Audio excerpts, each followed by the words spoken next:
company was planning a Lagos event in, I think, Unilag or something.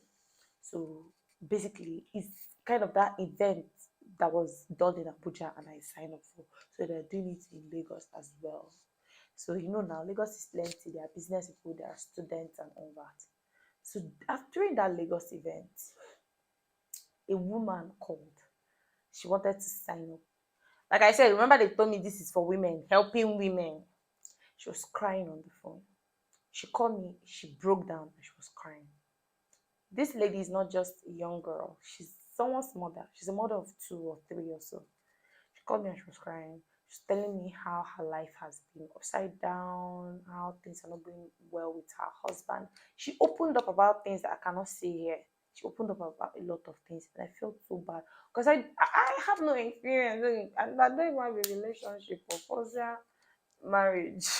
So I don't know how to help her out. I had to tell my mom. So my mom was like, that this woman really needs help. You know, my mom was like, start talking to her. I told my mother not to talk to her. This is about company. Don't cancel her. I felt bad for the woman, but I didn't think it was right for my mom to be the one to speak to her.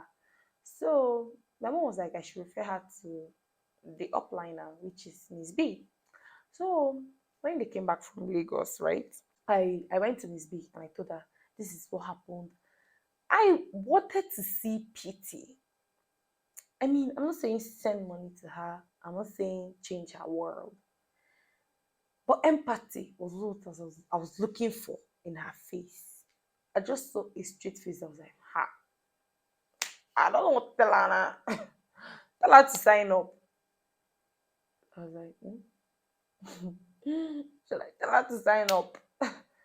I was like, but she's going to, she don't know what to tell her now. Tell her to sign up first. Let her register first. Not know about that one. That was what broke me. Because I'm sure that woman clicked on that link because she thought this organization was going to help her escape her demons.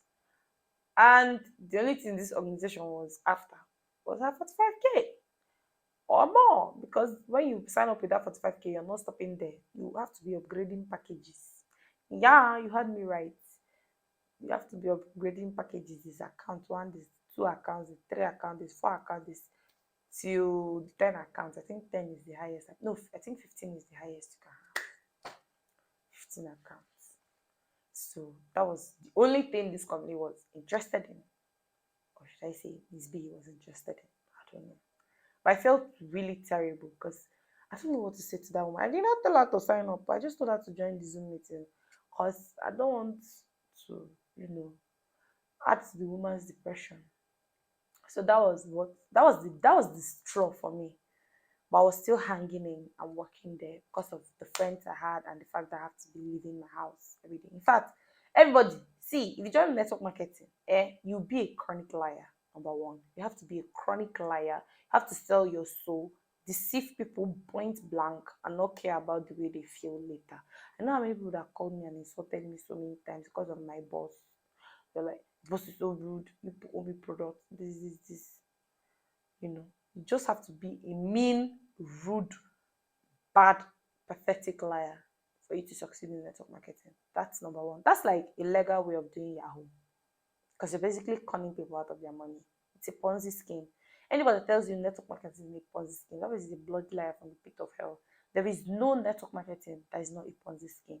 It's better they give you products, you go and sell and make your money and buy more products than buying that product, storing it for yourself, and bringing people in order to make money.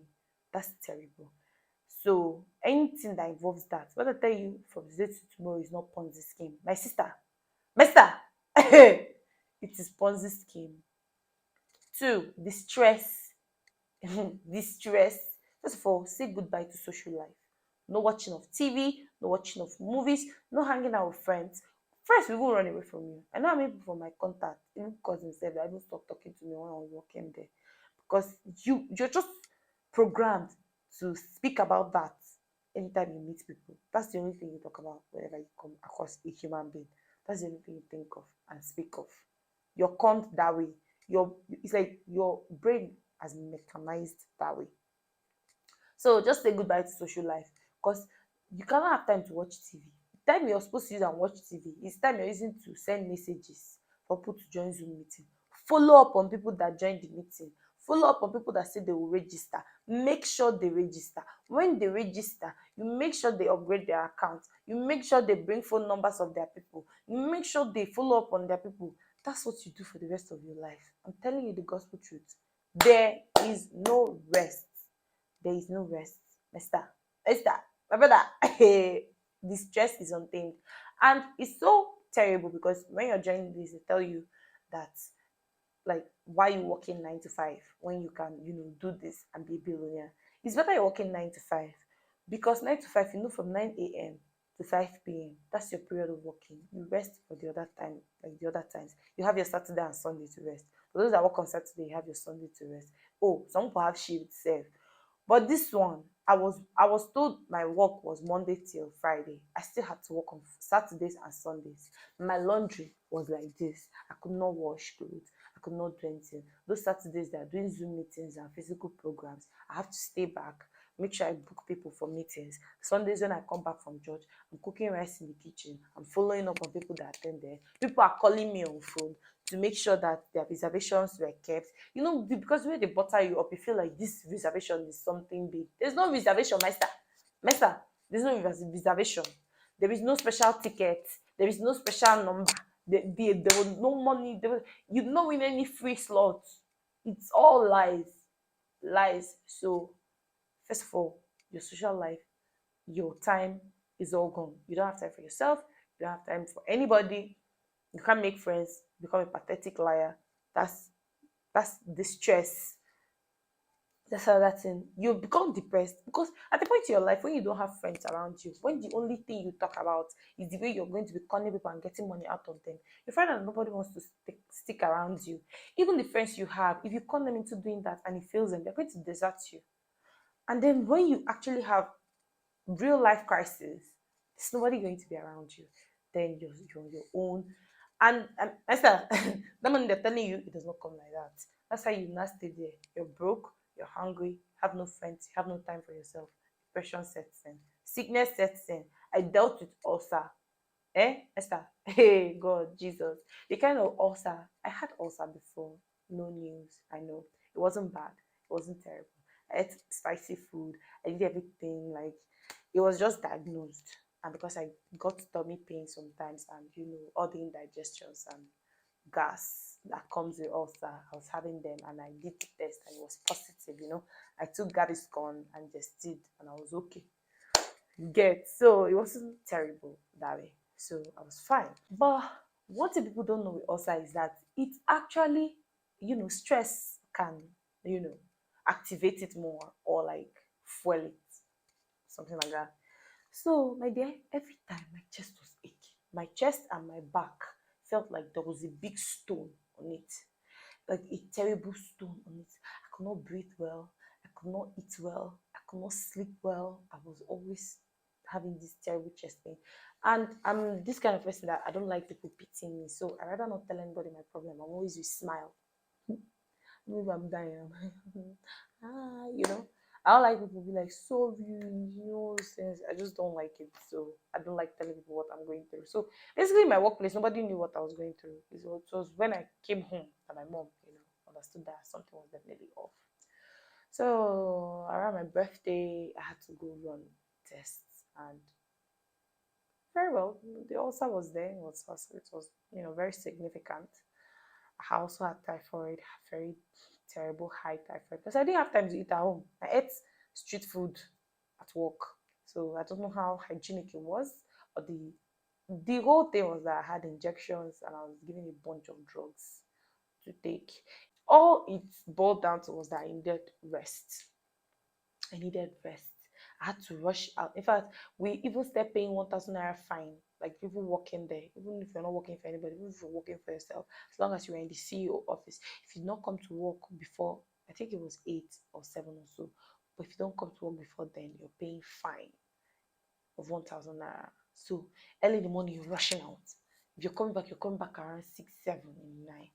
It was terrible. I hated it. Every other person would hate it. And the lies, my sister, the lies. Someone will tell you, um I joined this firm, like that company, when I had in fact I was given a promotion.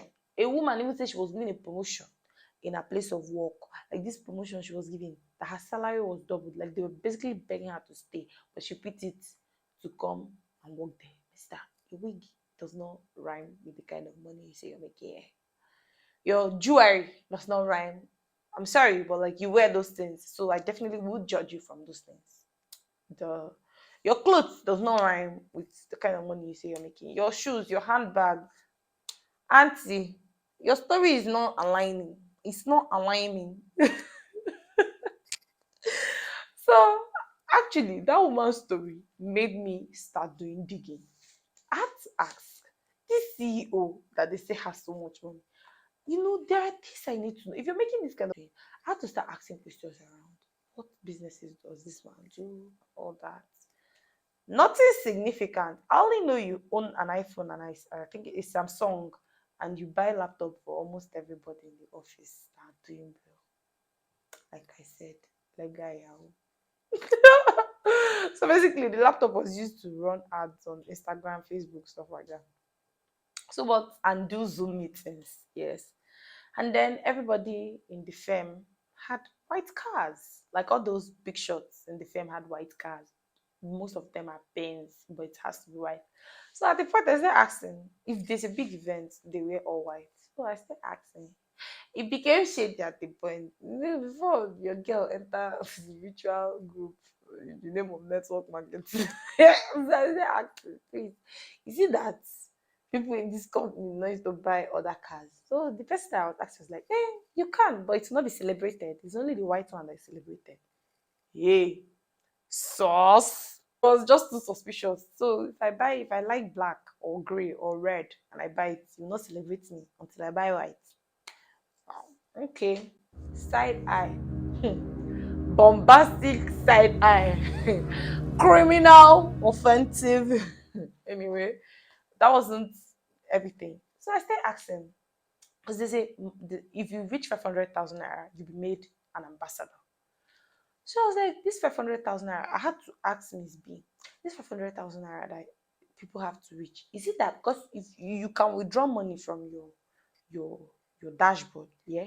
So if I'm withdrawing my money now, how would they know when I reach 500? She went to me, even if you're withdrawing your money and it will still be counting. And even if I'm withdrawing my money, it will still be counting. So yes, meaning that most of these people that were celebrated as ambassadors that have reached 500,000 naira, half a million.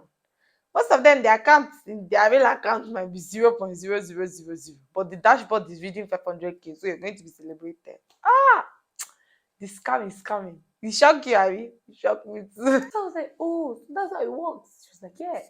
So as I was doing my digging, Sam, my friend, was also doing that digging. So because me, I'm working for someone now, so I was always in the office. I did not have time to shalaye. I only shalaye with my colleague. So she was able to like do some digging outside of our office.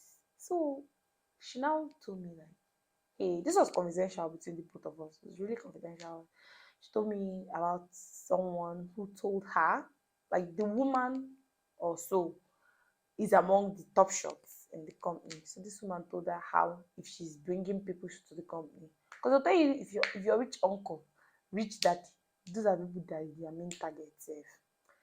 That she should not go and bring any rich person to this team. If not, she will suffer. That the woman was saying that when she made that money was when she brought those rich people. She hit the target, the money came in. After bringing those rich people, she started working only for them. And this story wasn't just told to her by one person, it was told to her by two people, a woman and a guy in the company. Told that. What they were saying basically is that once you bring those rich people that have money, because you tell them they don't have to work to make the money. No rich man has the time to leave his office or his business trips and come and sit down and be calling people on phone to work for them. No, he has given you 1 million naira, he has given you 500,000, he has given you 700,000. You have to make his money back for him with profit as he promised. So most of those people now that are working there are no longer working to make their own money. They are working to make the money for those rich people they brought there. is it aligning now? So most of them, the money they actually made, most of those testimonies that have been played on those Zoom meetings were past glory. It doesn't work anymore because they're not even working for themselves. They're working to regain the money for those rich people that they brought. They're not born you not to bring the rich person's money. By the time you enter police station, your eye will clear. We did a lot of digging. We found out things about the CEO as well. Sef. Things I don't know if they are true or false. I'm not going to be saying them here because they're his personal life and I don't care. But and I don't even know if it's true or false. But the one I'm sure of is the one I told you guys.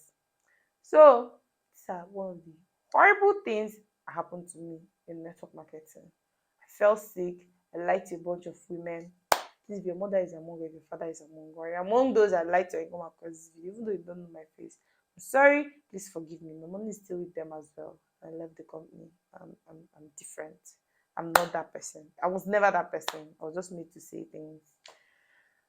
Anyhow, network marketing is just a very big Ponzi scheme, and there are so many ways people are trying to use it to scam people, and if in a very legal way, because you cannot sue them if they are giving you products equivalent to your money. So basically, if you say your money, they will give you products. Simple, non refundable. They cannot give you your money back. You have to accept the product and zoik. So, how I left the company, the perfect escape for this company was NYSC. Remember, I told you I was waiting for NYSC, yeah? Finally got into batch B. And as God may have it, so Sharon and I were to go to Abuja camp as well. So we're going to come together. So we're like, yay! So we're so happy we're going to camp. They were telling us to reach camp, bring a lot of people. When you go to camp, no camp, waste your time. Use that opportunity to bring people. Tata, I said yes. Sharon was like, yeah. She was listening. I wasn't listening. I already told my mother I was quitting from NYSC. They were like, once you're done with NYSC, you come, we'll give you a letter. You can't give NYSC that you're doing your PPA here. I was like, yeah, of course. I'm going to do that. Who doesn't want to suffer and lie and stress people and stress themselves to become a billionaire that none of you are actually billionairing in my eye. Of course, I'm coming back. First 3 days, right? Sharon was so eager. First people we met, like I said, your brain is mechanized. Even though I said I wasn't doing it again, I was mechanized to tell people about it. Like once I see you, we're just looking at people and thinking how much they have to add into the business. At the point I called Sharon, I was like, hey, people are going to run away from us. We're in camp, right?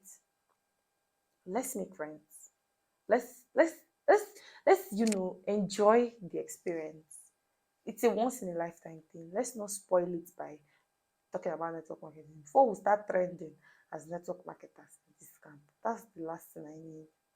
And also we talked about it. She was like, it's true. I was like, do you want to go back there? She said no. So why are you telling people? That's how we made the decision to stop telling people to join this corporation slash cult, whatever it is. I'm not saying it's cult though, but whatever you hear.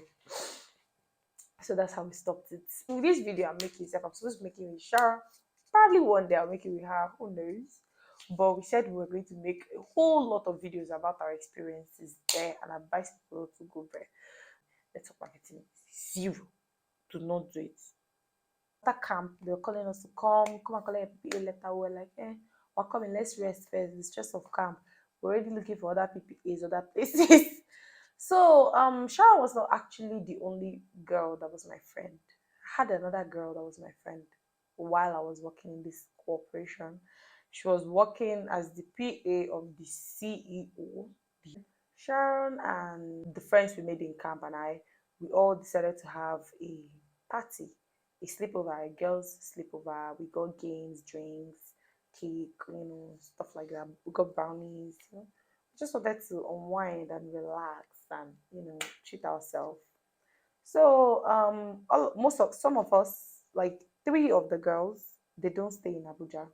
And then I, Sharon, and Ijoma, we stay in Abuja. So, and this other friend I made there, she wasn't staying in Abuja before, and I don't think she had much friends. In fact, she never had time to socialize because of, the calls and everything.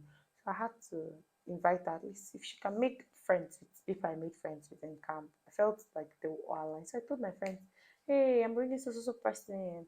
And they were like, okay, she should better bring something though. Because I mean, we were all bringing something. Cynthia was in charge of drinks.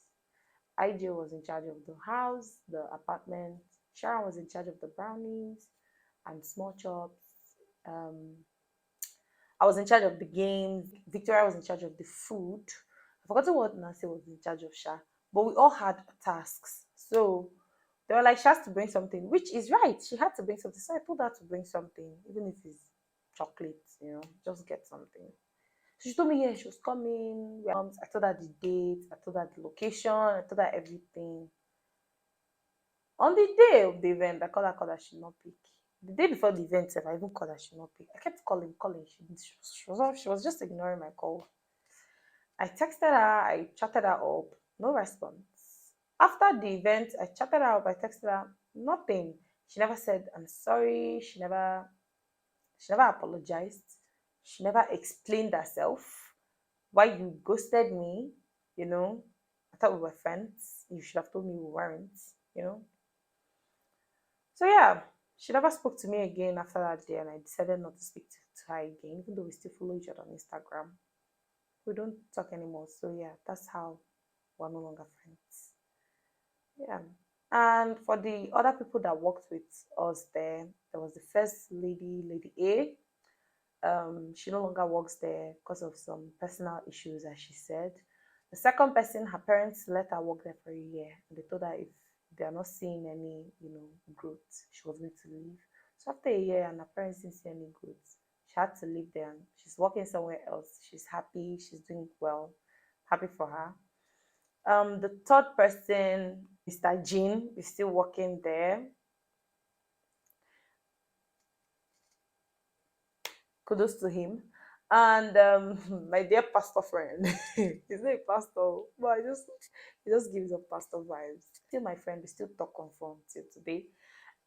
He's no longer working there. They did him terrible. He lost all his savings to this particular company. When I mean all his savings, he was doing well. He was working with an agency, travel agency. He did not just local flights. He helps with visas, So my guy was making his cool cash. All his savings, when I mean all his savings, he lost all his savings to the point where he had to leave Abuja to go back to his parents. But now he's back, and he promised his parents to stay away from the business. He's back to his, normal business, to his agency. Um, Amongst all of us that were there, Mr. Jim and probably the other lady that was supposed to be my friend, I think they're the only ones that work there now.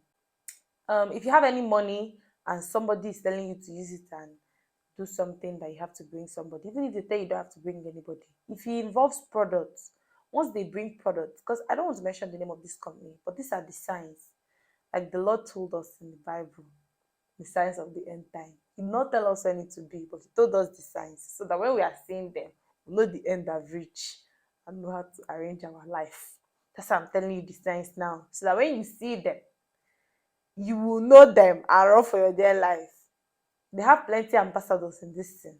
There are so many testimonies of people that were poor and became rich. They have a signature color, which I mentioned in this video. And they will not tell you it's network marketing. They'll give you a product and they'll tell you don't have to sell the product and all that. They'll book you for a Zoom meeting or a live meeting somewhere in Gariki at soon. They have an office in Gudu. Not only Gudu, I think they have in Apo as well. These people, they're not only in Abuja, they're all over Nigeria. They use pictures of prominent people like the likes of Obasanjo. Now, I'm not trying to bring this company down. I don't know if it's working for some people. It might be, I don't know. But all I'm going to tell you is the raw truth. If you don't want to be a pathetic liar and you don't want to be stealing, this will expose you to a lot of things. I know how many people I met, like spoke to, just because, like, you lose your shame. You give anybody your phone number because you want them to call you and you want to put them in Zoom meeting. And as a lady, this puts you in harm's way. because you meet a lot of people that want to prey on you just because of this. And if you're not smart enough, you follow them. That's how you enter another line of work, because you're looking for people that enter network marketing. These people, they like going to church. This particular company, they even used to declare fasting, but they still lie to people. So it's not everybody that calls God God that actually serving him in truth and in spirit. They lie to people to make their money. I really don't think this is about God anymore. Okay? So I've told you the signs. So when you see them, know how to turn the other way. I'm new. Anyway, I hope you like this video. If you have any questions, please tell me down in the comment section. So, like, have you ever been into network marketing before? Are you in network marketing now? Is what I'm saying in line? Tell me down in the comment section. Tell me if you've experienced what I experienced before. If you know someone that has experienced it before, if you know the people I'm talking about and you've experienced what I'm saying, if you're still there at all, still tell me. If you're no longer there, tell me. If it's working for you, auntie, tell me. I want to know how it's working for you too. So please tell me down in the comment section. Let's be very interactive. Don't forget to give this video a big thumbs up. Give this video a big thumbs up. Share this with all your friends, all your sisters, because I think women are the target. Share it to everybody you know. Women, girls, share it to everybody, so that they don't fall victim and spend all their money on this. If you've not subscribed to now, mister, I don't know what you're doing. Subscribe to my channel. Thank you and God bless you. Remember that. Subscribe. Okay? Subscribe to the channel. Turn on your post notification because I'll be dropping another video soon so that you don't miss out on that as well. And don't forget to live and love life. Okay? Bye. Oh, I forgot to say, happy Easter in arrears, my people.